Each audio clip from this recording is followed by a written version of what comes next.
नमस्कार दोस्तों। जैसा कि मैंने आप सबको बोला था, मैं रीट से संबंधित महत्वपूर्ण प्रश्न जो है वो आपके लिए ऑनलाइन लेकर आऊँगा और डेली हम एक प्रैक्टिस सेशन चलाएंगे मंडे से फ्राइडे। आप सब लोगों का स्वागत है। आज मैं आपको जो है हमारे कोर्स का जो टॉपिक है संख्या पद्धति, उससे संबंधित कुछ जो प्रश्न हैं वो आपके लिए लेके आया हूँ। आप इन प्रश्नों को बहुत ही अच्छे से समझना, क्योंकि ये सारे प्रश्न बहुत ही इंपॉर्टेंट है आपके रीट के एग्जाम को ध्यान में रखते हुए। इससे आप लोगों की टॉपिक वाइज प्रैक्टिस भी हो जाएगी तथा आपको ये भी पता लग जाएगा कि भाई एग्जाम में किस प्रकार के प्रश्न पूछे जाते हैं। तो एक बार आप इन प्रश्नों को थोड़ा सा ध्यान से समझने की कोशिश करना। जैसे हमारे पास ये प्रश्न है पहला, 3 अलग अलग संख्या लिखी गई है 786 गुणा 517 गुणा 945। इस गुणनफल का इकाई अंक क्या होगा? आप सब लोग इस प्रश्न को सॉल्व करके देखें और आप कमेंट बॉक्स में इसका आंसर दें और देखते हैं आप में से कितने विद्यार्थियों का आंसर सही आता है। आगे बढ़ते हैं अपन। मैं इस प्रश्न को सॉल्व करने का तरीका बताता हूं। जब भी किसी संख्याओं के गुणनफल का इकाई अंक ज्ञात करना हो तो पहला काम, सारी संख्याओं का गुणा नहीं करते, सबका केवल इकाई अंक काम में लेते और सिर्फ उनका गुणा कर दो। यानी गुणा कर दो 6 का, 7 का और 5 का। यानी हम ऐसा कर सकते हैं 6 गुणा 7 गुणा 5। जब भी गुणनफल का इकाई अंक चाहिए तब केवल इकाई अंकों का ही गुणा करें। अब इसमें भी देखना, अब 6, 7 और 5 का गुणा कर लेते, पहले 6 और 7 का गुणा कर लेते। 6 सते क्या हो गया? 42। इस 42 का गुणा वापस किससे करें? 5 से। अब चूंकि हमको इकाई अंक ज्ञात करना, तो आप इतना बड़ा गुणा मत करें। 42 का इकाई अंक सिर्फ 2 ही काम में ले और 2 और 5 का गुणा कितना हो गया? 10। और अंतिम गुणनफल का इकाई अंक क्या हो गया? 0। इस प्रश्न का सही जवाब है ए। बहुत आसान प्रश्न था। उम्मीद करता हूं काफ़ी स्टूडेंट का उत्तर भी सही आया होगा। आपके सामने एक और प्रश्न, उसको आप हल करने की कोशिश करें। मेरे साथ साथ इस प्रश्नों को प्रैक्टिस करें। ये सेशन एक ही उद्देश्य से चलाया जा रहा है ताकि आप रीट से संबंधित बहुत सारे प्रश्न प्रैक्टिस कर लें और आपको बाजार से कोई भी किताब लाने की ज़रूरत नहीं पड़ेगी। शर्त यह है रेगुलर इन प्रश्नों को प्रैक्टिस करें। और अगर आप लोग इन प्रश्नों की PDF विद सॉल्यूशन चाहते हैं तो आप लोग मेरे टेलीग्राम लिंक से इस PDF को डाउनलोड भी कर सकते हैं। दोस्तों आगे बढ़ते देखना, एक और प्रश्न है जिसके अंदर फिर से कुछ संख्याएं लिख रखी है। पहले आप लोग सरल करके देखें। संख्याएं लिखी हुई है 91 गुणा 92 गुणा 93 और इसी प्रकार आगे चलते चलते 99 तक की संख्याओं का गुणा कर दिया जाए तो उसका इकाई अंक क्या होगा? आपको पता है जब भी इकाई अंक ज्ञात करना हो तो हमेशा अपन सिर्फ इकाई अंकों का ही गुणा करते। तो आप मुझे बताओ 91 का गुणा इकाई अंक क्या होगा? 1। 92 का इकाई अंक 2, पीछे का इकाई अंक 2 हो गया। 93 का इकाई अंक क्या हो जाएगा? 3। 94 का 4, 95 का 5, उसके बाद 96 का इकाई अंक 6, 97 का 7, 98 का 8 और 99 का 9। अब आप सबको इन सारे इकाई अंकों को गुणा करने की जरूरत नहीं है। बस एक छोटी सी बात जो आपको ध्यान होनी चाहिए, जैसे ही आप 5 का किसी भी संख्या से गुणा करते हो, जैसे मैं 5 का किसी सम संख्या से गुणा कर देता हूं, चूंकि यहां 5 भी है और साथ में कोई सम संख्या भी है, 5 और 4 का गुणा करेंगे तो इन दोनों का गुणनफल क्या बनेगा? 20। और आपको पता है 20 का इकाई अंक क्या बनेगा? 0, क्योंकि 2 से कोई मतलब नहीं है। और 0 के साथ में आप भले बाकी कितनी भी संख्याओं से गुणा कर दो, जब 0 से गुणा होगा तो ऐसी केस में इसका इकाई अंक भी क्या रहेगा? 0। तो इस प्रकार इस प्रश्न में भी इकाई अंक क्या आया? 0। बहुत आसान प्रश्न था संख्या पद्धति का, आपके रीट के एग्जाम के लिए बहुत ही महत्वपूर्ण। दोस्तों एक और प्रश्न देखेंगे। प्रश्न है अगला, आप लोग हल करके देखें। प्रश्न के अंदर क्या बोला है? प्रथम 75 प्राकृत संख्याओं का योग क्या होगा? प्रथम 75 प्राकृत संख्याओं का योग। क्या आप लोगों को प्राकृत संख्याओं के योग का सूत्र याद है भाइयों? प्राकृत संख्याओं के योग का जब भी प्रश्न पूछा जाता है तो सूत्र होता है n गुणा n प्लस 1/2। इस सूत्र को काम में लेकर आप प्राकृत संख्याओं का योग जो है वो बहुत ही आसानी से निकाल सकते हैं। और जैसे ही आप यहाँ योग निकालने की कोशिश करोगे, चूंकि यहाँ प्रथम 75 प्राकृत संख्याओं का योग चाहिए तो n का मान यहाँ 75 रख के आप इसका उत्तर निकाल सकते हैं। तो ये हो जाएगा आपके सामने n का मान तो 75 × 75 + 1 यानी 76/2। तो 2 से 76 कट जाएगा, 2 तिया 6, पीछे बचा 1, 16 में 2 का भाग 8 बार यानी 38 बार। यानी आपको करना है 75 इंटू 38 और आप लोगों का उत्तर आ जाएगा। तो जैसे ही आप 75 और 38 का गुणा करेंगे दोस्तों, तो इनका गुणा कर लेते हैं। 8 पंजे 40 का 0, असल लगी 4, 8 साती 56 और 4 हो गया 60, फिर ये लग गया क्रॉस, 3 पंजे 15 का 5, असल लगी 1, 7 21 और 1 22, और ये आ जाएगा आपके पास 0, 5, 6 और 2 8 और 2 2850। इस प्रश्न का सही जवाब हो गया डी। साथ में कमेंट में आप भी मेरे साथ साथ मुझसे पहले हल करके इसका उत्तर लिखना का प्रयास करें दोस्तों। यह सेशन एक ही उद्देश्य से लाया गया ताकि आपके संख्या पद्धति की प्रैक्टिस हो जाए। रीट के संपूर्ण टॉपिक की प्रैक्टिस इतने अच्छे से करवा दूंगा कि आपको और कुछ भी कहीं से भी कोई किताब पढ़ने की आवश्यकता नहीं होगी। देखो आगे प्रश्न। इस प्रश्न को अगर आप ध्यान से देखोगे तो यहां प्राकृत संख्याओं का वर्ग हो रहा है। प्राकृत संख्याएं कौन कौन सी होती है आपको पता है। प्राकृत संख्याएं होती है 1, 2, 3, 4, गिनती जो चलती है ये प्राकृत संख्याएं होती है। 1 से 25 तक सबके स्क्वायर है। देखो सबकी घात में क्या लगा हुआ है, 2 वर्ग है यानी, और इनको आपस में जोड़ना है, योग करना है। यानी आप लोगों को यहां लगाना पड़ेगा प्राकृत संख्याओं के वर्गों का योग।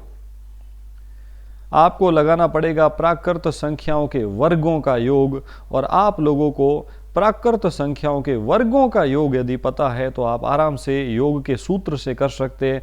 वर्गों के योग का सूत्र होता है n गुणा n प्लस 1 कोष्ठक बंद, और तीसरा पद होता है गुणा 2n, n का दुगुणा प्लस 1 और बट्टा में 6। ये सूत्र है प्राकृत संख्याओं के वर्गों के योग का। आप लोगों को अगर ये सूत्र नहीं पता है तो आप इनको नोट कर ले, क्योंकि ऐसा प्रश्न एग्जाम में पूछा जा सकता है। यहां 1 से लेके 25 तक की प्राकृत संख्याओं के वर्गों का योग चाहिए, तो अंतिम संख्या 25 है, यानी n का मान 25 रख देते हैं सूत्र में, तो ये हो जाएगा n का मान तो हो गया 25 इंटू n प्लस 1, 25 प्लस 1 कितना हो गया 26 इंटू 2n प्लस 1, 2 यानी डबल n का दुगुणा प्लस 1, n का मान 25 है, 25 का दुगुणा 50 प्लस 1 यानी 51, और बट्टा में क्या हो जाएगा 6। अब सिर्फ काटना है। इसमें 3 का भाग जाता है 17 बार, इसमें 3 का भाग जाता है 2 बार, 2 का भाग 26 में जाता है 13 बार। अब अपन को करना है 25 गुणा 13 गुणा 17। तो जैसे ही आप 25, 13 और 17 का गुणा करोगे तो आप लोगों का उत्तर आ जाएगा। आप लोग इसको सरल करके देखें आपका क्या उत्तर आता है। 25 गुणा 13 गुणा 17, 25 गुणा 13 गुणा 17 करने पर आप लोगों का उत्तर आ जाएगा, और जो आपका अंतिम उत्तर होगा इस प्रश्न का 5525। जैसे ही आप लोग गुणा करोगे 25, पीछे आपको सिर्फ इतना ही सॉल्व करना है 25 गुणा 13 गुणा 17। जैसे ही आप इसको सॉल्व करोगे, तीनों को गुणा करो तो आपका उत्तर आ जाएगा 5525, और इस प्रकार आप लोगों का सही जवाब हो जाएगा ऑप्शन नंबर ए। याद रखना है प्राकृत संख्याओं के वर्गों के योग का सूत्र n गुणा n प्लस 1 गुणा 2n प्लस 1। एग्जाम में इसी टाइप के प्रश्न आएंगे, इसलिए जो भी प्रश्न करवा रहा हूं बहुत ही इंपॉर्टेंट है मेरे भाइयों आप लोगों के लिए, इसलिए आप इसको बहुत ही अच्छे से पहले खुद से सॉल्व करने की कोशिश करें। अगला फिर से एक महत्वपूर्ण प्रश्न। हर प्रश्न के माध्यम से आपके कोर्स का रिवीजन भी हो रहा है कि साथ साथ में आपको सारे सूत्र भी याद हो रहे। देखो अगला प्रश्न नंबर 5, 1 का क्यूब प्लस 2 का क्यूब प्लस 3 का क्यूब, और लास्ट में है 20 का क्यूब। तो 1, 2, 3 प्राकृत संख्याओं के घनों का योग, और प्राकृत संख्याओं के घनों का योग यदि आपको याद है सूत्र तो आप आराम से निकाल सकते हो मेरे भाइयों। प्राकृत संख्याओं के घनों के योग का सूत्र आपको याद करना पड़ेगा यहाँ। और प्राकृत संख्याओं के घनों के योग का सूत्र क्या होता है? सूत्र होता है बड़ा कोष्ठक n गुणा n प्लस 1 और बट्टा में 2 और इस बड़े कोष्ठक का स्क्वायर। चूंकि यहाँ 1 से 20 तक की प्राकृत संख्याओं के घनों का योग चाहिए, तो यहाँ n का मान क्या चाहिए? 20। देखो योग क्यों है? सब में प्लस है, यानी सबका जोड़ चाहिए। 1 से 20 तक के घनों का योग। तो आप इस प्रश्न को सरल करोगे n का मान 20 रखकर, 20 गुणा 21 बट्टा 2, फिर ये बड़ा कोष्टक बन गया और स्क्वायर हो गया। n का मान 20, n प्लस 1 यानी 20 प्लस 1 21 और बट्टा में 2, 2 का भाग 20 से कटा 10 बार, 21 गुणा 10, 21 गुणा 10 आपके सामने हो जाएगा 210 का स्क्वायर। आपको पता है 21 का स्क्वायर होता है 441 और जब पीछे जीरो लगा हुआ है तो डबल जीरो बन जाएगा, तो 44,100 ऑप्शन नंबर बी इसका सही जवाब है। उम्मीद करता हूं आप प्रश्नों को बहुत ही अच्छे से सॉल्व कर पा रहे होंगे और साथ साथ में कमेंट में हल करके उसका आंसर लिख रहे होंगे। अगला फिर से एक बहुत ही इंपॉर्टेंट प्रश्न जिसको आप सॉल्व करने की कोशिश करें। इस प्रश्न के अंदर क्या बोला है दोस्तों, ऐसा बोला है कि x की जगह छोटे से छोटा क्या मान लिखें कि ये जो दी गई संख्या है इसमें 3 का भाग चला जाए। अब कैसे पता लगता है कि 3 का भाग चला जाए? यदि आपको 3 की भाजकता का नियम आता है, संख्या है 8, 5, उसके बाद लिखा हुआ है x, उसके बाद लिखा हुआ 7, उसके बाद 3। क्या आपको 3 की भाजकता का नियम याद है? बिल्कुल। यदि आपको 3 की भाजकता का नियम पता हो, 3 की भाजकता का नियम क्या होता है? संख्याओं के अंकों का योग 3 से विभाजित होना चाहिए। तो अंकों का योग कर देते हैं भाई। ये हो गया 8 और 5 13, 13 और यहाँ तो x है, 13 और 7 20, 20 और 3 23। अच्छा, अंकों का योग 23 बन रहा है, 23 बन रहा है और साथ में ये x की जगह कोई अंक रख देंगे तो क्या होगा? चूंकि इस 23 में तो 3 का भाग जाता नहीं, आप x की जगह कम से कम क्या रख सकते हो? 0। 0 कब रखते? यदि पहले से ही अंकों का योग 3 से विभाजित होता तो x की जगह 0 रखते। लेकिन अब यहां 0 नहीं, 1 रखने पर काम बैठ जाएगा, क्योंकि 1 रखते ही 23 और 1 क्या हो जाएगा? 24। और 24 एक ऐसी संख्या है, अंकों का योग 24 बनने से 3 का भाग चला जाएगा। आप चाहो तो यहां 1 भी रख सकते हो, 4 भी रख सकते हो और 7 भी रख सकते हो, क्योंकि x की जगह 1 रखोगे तो हो जाएगा 23 और 1 24, x की जगह 4 रखोगे तो हो जाएगा 23 और 4 27, और x की जगह 7 रखोगे तो हो जाएगा 23 और 7 30। देखो, और ये तीनों ऐसे अंकों के योग है जिसमें 3 का भाग जाएगा, लेकिन हमको छोटे से छोटा मान रखना है, तो छोटे से छोटे मान के लिए इसका उत्तर क्या हो जाएगा? 1। उम्मीद करता हूं दोस्तों ये प्रश्न आपको बहुत ही अच्छे से समझ में आया होगा। अगला फिर से एक प्रश्न आपके लिए, आप उसको सॉल्व करने की कोशिश करें मुझसे पहले। देखो, अगले प्रश्न के अंदर क्या बोला है, एक संख्या दे रखी है कि x की जगह छोटे से छोटा क्या मान रखें कि इस संख्या में 9 का भाग जाए। यहां पे डबल x है, ये भी x है और ये भी x है। संख्या हो गई आपके पास 7, फिर 8, फिर है x, फिर है आगे 5, फिर वापस है 5, उसके बाद हो गया x, फिर आपके बाद है 5 और 9। आपको यहां डबल x दे रखे। डबल x का मतलब क्या है? दोनों जगह एक जैसे मान रखने पड़ेंगे। जैसे यहां 0 तो यहां भी 0, यहां 1 तो यहां भी 1, यहां 2 तो यहां भी 2। लेकिन भाग किसका जाना चाहिए? 9 का। थोड़ा सा सोच समझ के जवाब देना। किसी भी संख्या में 9 का भाग कब जाता है? 9 का भाग तब जाता है जिस प्रकार 3 के भाग में अंकों का योग होना चाहिए, 9 के भाग के लिए भी अंकों का योग करके वो 9 से विभाजित होना चाहिए। तो अंकों का योग कर देते भाई x को छोड़ के।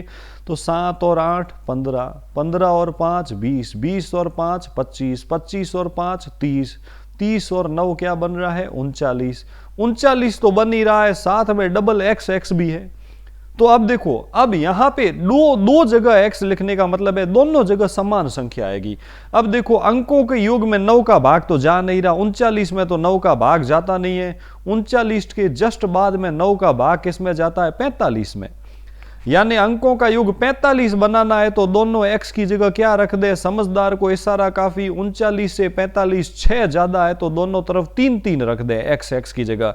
तो 39 में जब ये 3 और 3 जुड़ जाएंगे तो 39 और 3 42 और 3 45 हो जाएगा, और इस प्रकार 9 का भाग चला जाएगा। इसलिए दोनों x की जगह यहां क्या आ जाएगा? 3। ऑप्शन नंबर डी सही। बहुत आसान प्रश्न था दोस्तों, और उम्मीद करता हूं आप लोगों को समझ में भी आया होगा। अगला प्रश्न आप लोगों के लिए ये रहा। अगले प्रश्न के अंदर बोला है, निम्न में से कौन सी संख्या 45 से विभाजित है? भाइयों सॉल्व करके देखें। अब 4 ऑप्शन दिए गए और बोला 45 से विभाजित है। अब यहाँ काफ़ी लोग क्या करते, 45 का भाग देने बैठते, लेकिन भाइयों 45 मतलब क्या होता, 5 गुणा 9। यानी आपको क्या करना है, भाजकता के नियम लगाने हैं, 5 की भाजकता और 9 की भाजकता। जिस संख्या में 5 और 9 दोनों की भाजकता का नियम लगेगा वही संख्या 45 से विभाजित होगी। तो आप ध्यान से देखो भाई, 5 का भाग, ये इसमें से ये ऑप्शन सी तो मैंने पहले ही हटा दिया।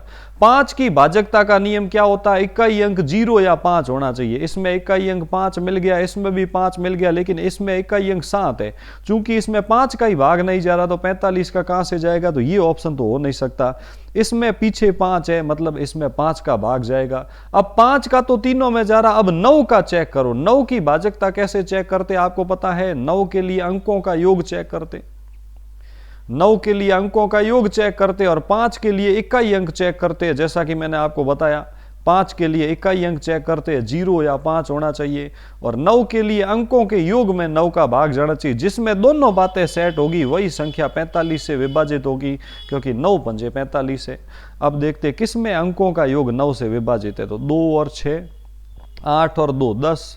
अच्छा, ये हो गया हमारे पास 10, 10 और 9 29 और 4 33, 33 और 5 38। अंकों का योग 38 बन रहा है। यहाँ तो काम खत्म हो गया, 38 में 9 का भाग जाता नहीं है। 2 और 6, 8 और 2 10 और 9 29 और 3 32 और 5। यहाँ पे भी अंकों का योग जो है आपके पास क्या बन रहा है, 37 बन रहा है। अंकों के योग 37 में भी 9 का भाग नहीं जाता, यहाँ पे भी मामला नहीं सेट हुआ।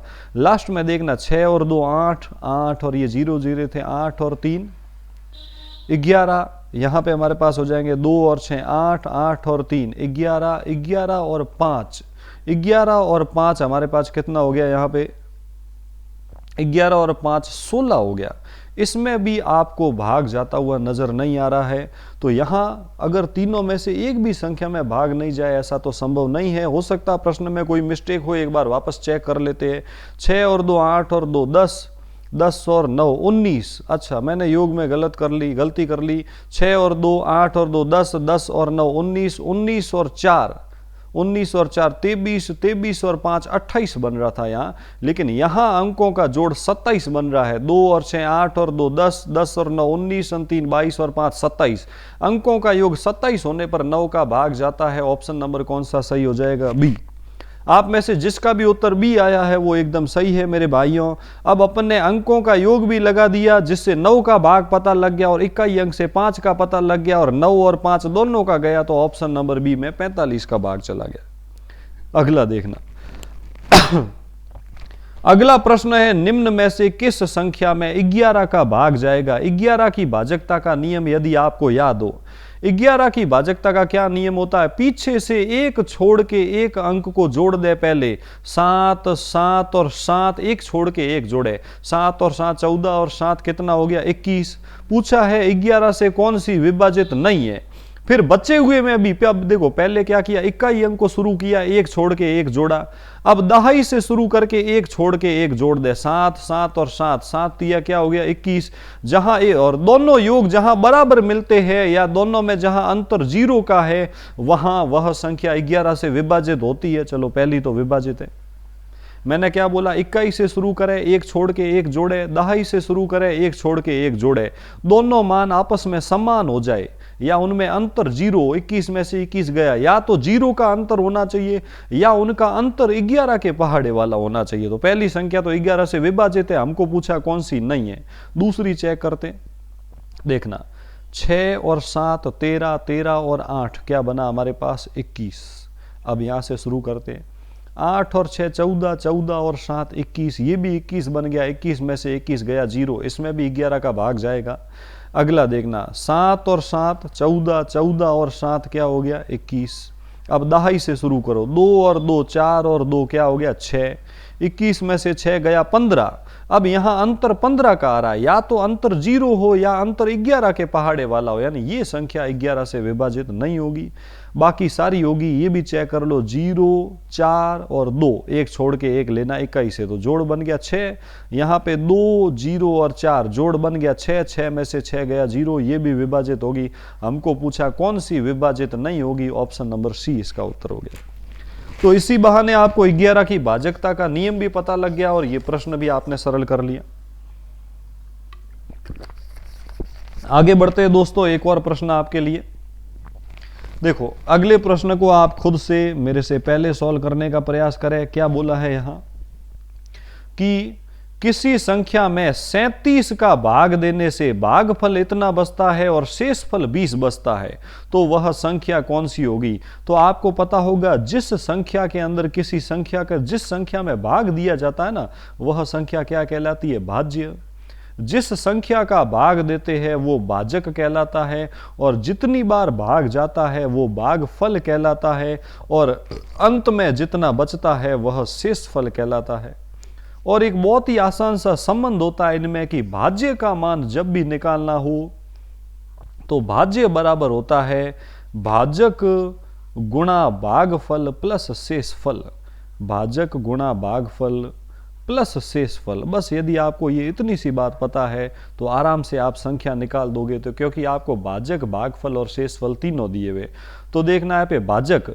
तो देखो, भाग किसका दे रहे भाई? 37 का भाग दे रहे, तो भाजक 37 हो गया, इनटू भागफल कितना है? 135, और प्लस हमारे पास शेषफल कितना हो जाएगा? 20। तो अब आप जब सरल करोगे तो पहले गुणा होगा, फिर उसमें 20 ऐड हो जाएगा।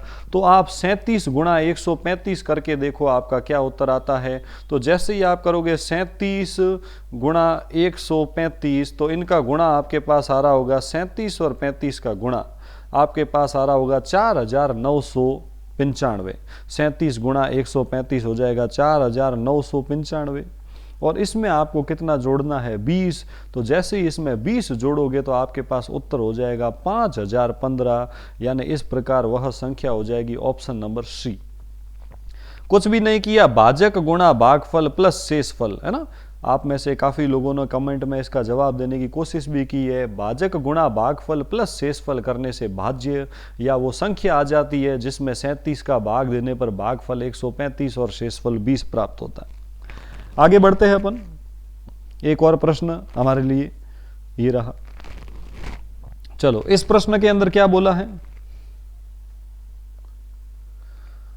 यहां आपको यह बोला है कि संख्या 6230 में किस संख्या का भाग दें कि भागफल 127 मिलता है। भागफल 127 व शेषफल क्या मिलता है? 7। इस बार आपको बोला है भाजक ज्ञात करना है। भाई ज्ञात क्या करना है? भाजक ज्ञात करना है।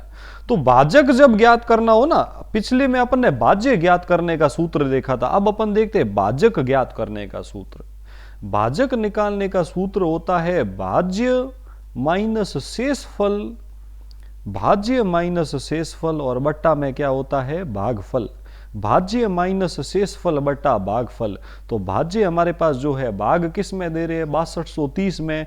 तो आपको करना है 6230 माइनस शेषफल, प्रश्न में कितना दे रखा है? 7, और बट्टा में भागफल हो जाएगा 127। तो जब आप इसको सरल करोगे, 6230 में से 7 गया, पीछे बचा 6223, और 6223 में आपको किसका भाग देना पड़ेगा? 127 का। तो 6223 के अंदर 6223 के अंदर आप भाग देके देखो 127 का कितनी बार जाता है। तो ये हमारे पास हो गया 6223। इसके अंदर अपन 127 का भाग देंगे तो 127 का भाग जाएगा 4 बार। 4 सत्ते 28 का 8, असल लगी 2, 12 चौक 48, और 2 हो जाएगा 50। पीछे आपके पास बच जाएगा 12 में से 8 गया 4, पीछे बचा 1, 1 में से 0 गया 1, 6 में से 5 गया 114, आगे उतारा 3। अगली बार भाग जाएगा 9 बार, और ये हो जाएगा आपके पास 1143। इस प्रकार आपको पता चला कि भाजक का जो मान है वो कितना हो जाएगा? 49। तो सही उत्तर डी हो जाएगा। ये अपन ने इस प्रश्न में सीखा, जब भी प्रश्न में भाज्य भी दे दिया जाए, भागफल भी दे दिया जाए, शेषफल भी दे दिया जाए, और भाजक निकालना हो तो भाज्य माइनस शेषफल करके उसमें बट्टा में भागफल लगा देते हैं। तो 6230 में से 7 घटाकर 127 का भाग देने से पता लग गया भाजक हमारे पास कितना हो गया? 49। आसान प्रश्न था। आगे एक और प्रश्न आपके लिए नए प्रकार का, अच्छे से सुनना फिर से। प्रश्न ये बोला है, 7500 में से कौन सी छोटी से छोटी संख्या घटा दी जाए कि उसमें 17 का भाग चला जाए। एकदम ध्यान से सुनना, बहुत आसान प्रश्न है, इसको कैसे सरल करना है। 7500 में से कितना घटाएं कि 17 का भाग चला जाए। कुछ भी नहीं करना है, ऐसे प्रश्न को सॉल्व करना तो ध्यान से सुनना। 7500 में अपन किसका पहले भाग दे देंगे, 17 का। जब भी किसी संख्या के आसपास संख्या पता करनी होगी, भाई 75 के आसपास ऐसी कौन सी संख्या होगी जिनमें 17 का भाग जाएगा। एक तो होगी पहले वाली, दूसरी कौन सी होगी, बाद वाली।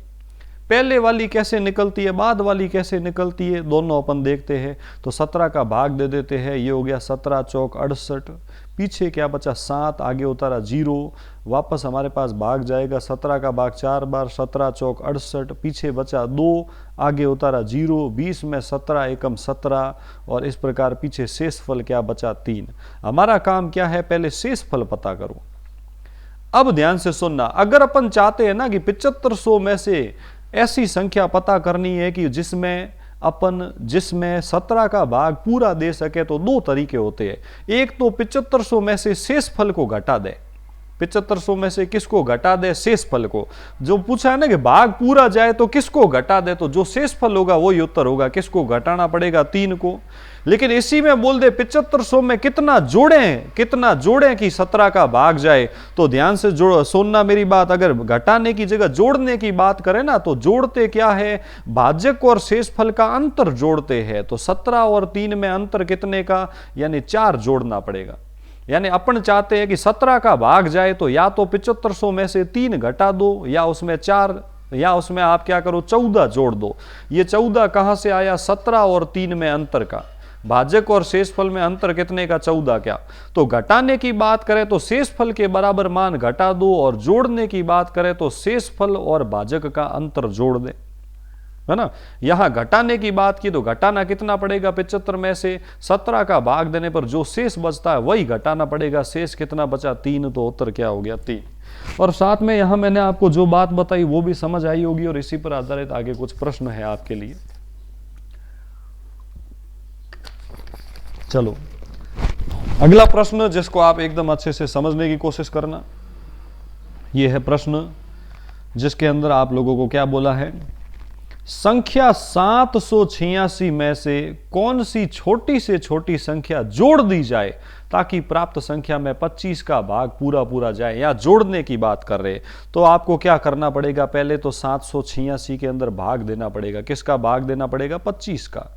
तो 25 तिया आपके सामने क्या हो गया, 75, और पीछे क्या बचा आपके पास 3, आगे उतारा 6, 36 में वापस 25 का भाग एक बार, 25 एकम 25, और पीछे क्या बचा 11। ये 11 किसका काम करेगा, शेषफल का। यदि आपको ये बोल दें कि भाई 786 में से कितना घटाएं कि 25 का भाग जाए, तो घटाना तो कितना पड़ेगा, शेषफल यानी 11 घटाना पड़ेगा।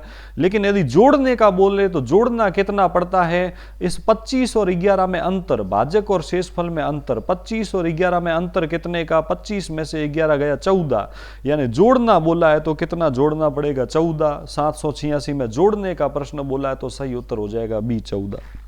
बाई चांस संख्या भी निकालनी होती ना, तो घटाने वाली संख्या कैसे आती, 786 में से 11 गया 775, जोड़ने वाली आती 786 में 14 जोड़ दिया तो 800।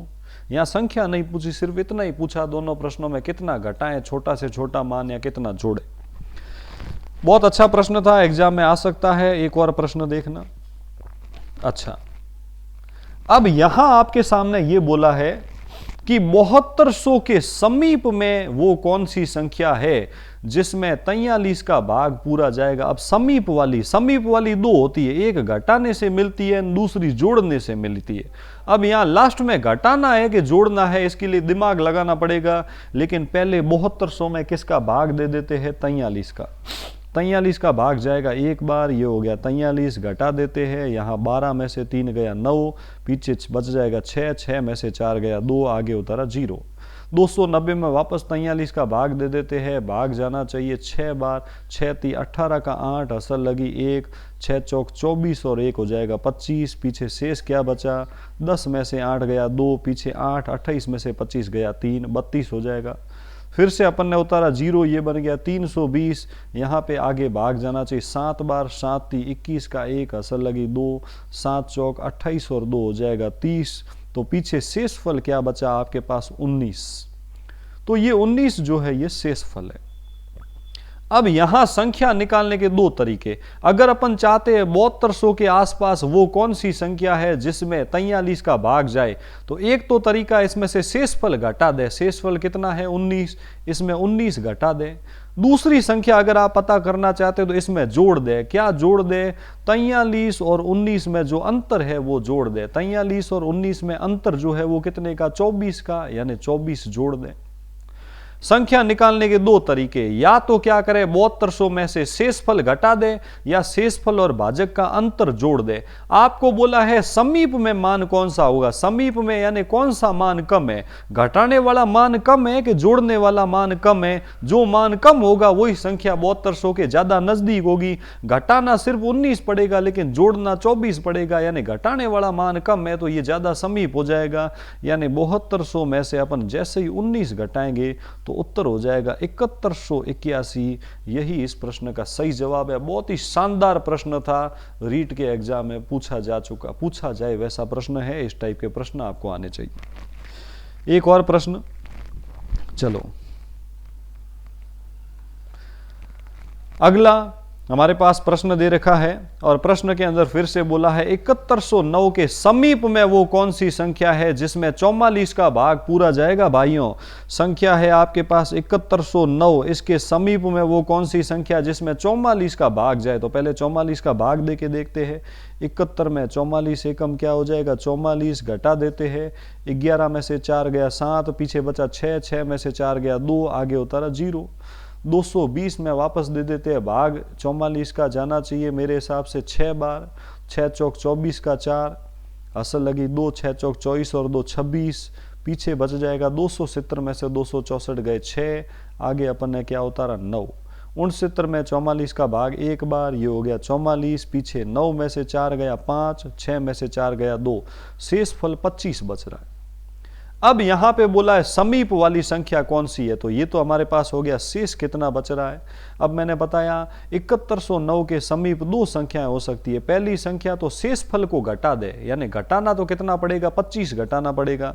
दूसरा तरीका क्या है? इसमें जोड़ दे। क्या जोड़ दे? भाजक और शेषफल का अंतर जोड़ दे। तो 25 और 44 में अगर आप अंतर देखोगे तो अंतर कितने का?